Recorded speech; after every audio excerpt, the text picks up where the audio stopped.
Third Reich wasn't just born in Berlin, it was built right here. From street fights to speeches, rallies to ruins, Berlin saw it all first. In this series, we'll walk through the rise of Nazi Germany, not from a textbook, but from the streets that they once walked. And we begin right here at the heart of it all.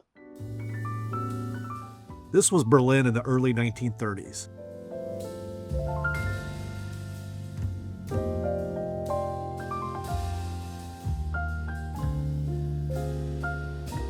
A city shattered by war, stripped of empire, and stuck inside a broken democracy, but also a city full of rebellion, ideas, and tension. And it was from that tension that the most brutal regime of the 20th century emerged.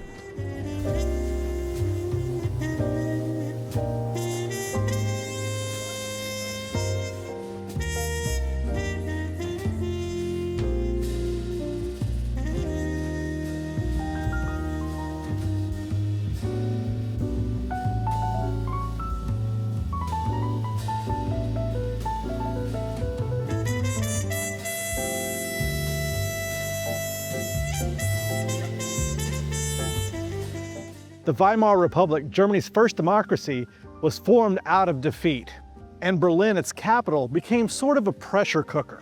There was art and science, cinema and liberation, but there was also inflation, violence, and despair. By the early 1930s, Berlin was two cities at once, a cultural capital and a political battleground. Street fights broke out almost daily between communists and Nazis. Unemployment soared. Voters grew desperate. The center was collapsing.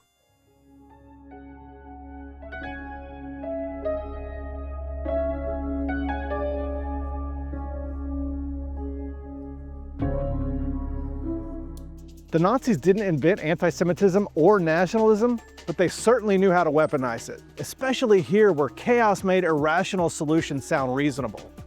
Hitler's party promised strength, order, and revenge. And in the streets of Berlin, they didn't just ask for power, they took it, with boots and banners.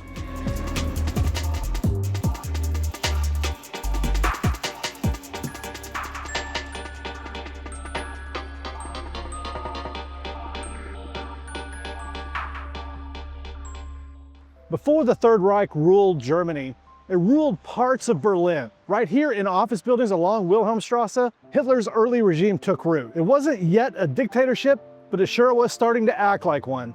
The Nazis weren't just a movement. In Berlin, they became a shadow government, intimidating, organizing, and slowly absorbing state power.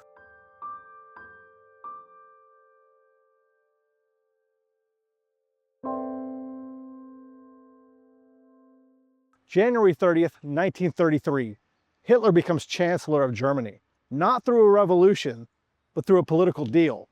And Berlin, typically rebellious and loud, fell silent. Conservatives thought they could control him, but what they didn't realize is that he was already building the regime that they feared.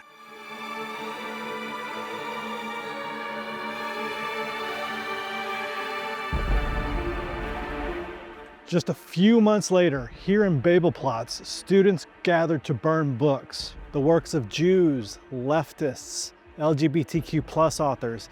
Anything that the Nazis did not agree with, they burned here. Over 20,000 books were burned. Goebbels himself stood here and spoke. He promised purification. The crowd cheered. Berlin's cultural elite either fled, fell silent, or joined in.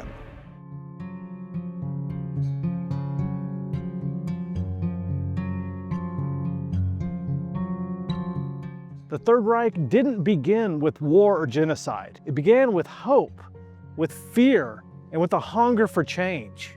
But that change devoured everything. In the next episodes, we follow what comes next. The rise of terror, control, and finally collapse. The ghosts of that beginning are still here, in these stones, in the silences, in Berlin. In the next several videos, we will take a deeper dive into how and why the Nazis came to power, beginning with the stock market crash of 1929 and the Great Depression.